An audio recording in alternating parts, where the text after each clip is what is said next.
Viral kamakailan sa social media ang isang vlog sa video sharing site na YouTube.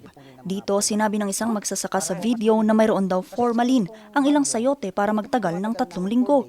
Dahil dito, hindi napigilan ng ilang netizens na madismaya. Isa na rito ang 60 anyos na si Nanay Mary na halos 2 dekada nang nagtitinda ng sayote sa Baguio City Public Market. Ang masasabi ko, wala. Sabi-sabi lang yun, yung mga lumalabas na hindi totoo yun. Walang formalin ang sayote, kahit 1 buwan nakatambak yan, wala.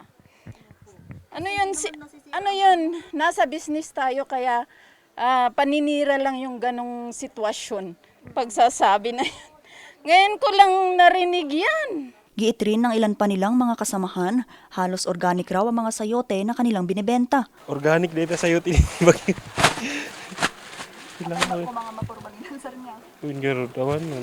Walang day, fake news. Pinabulaanan din ito ng Department of Agriculture Cordillera.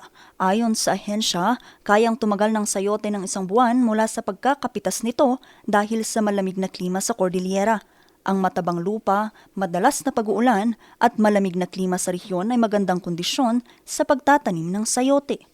Hinihimok naman nila ang publiko na huwag maniwala sa mga contents online na naglalaman ng hindi totoong impormasyon at laging sumangguni sa mga mapagkakatiwalaang mga sources. Hinihikayat din nila ang publiko na patuloy na tangkilikin ang mga ani ng mga magsasaka. Taus-puso namang humihingi ng paumanhin ng may-ari ng video sa publiko at tinanggal na nila ito sa kanilang YouTube channel para i-re-edit muli. Tiniyak naman nila na nakatuon sila lagi sa pagbabahagi ng tunay namang impormasyon sa agrikultura at nagpapasalamat sila sa patuloy na suporta ng publiko sa kanilang mga content.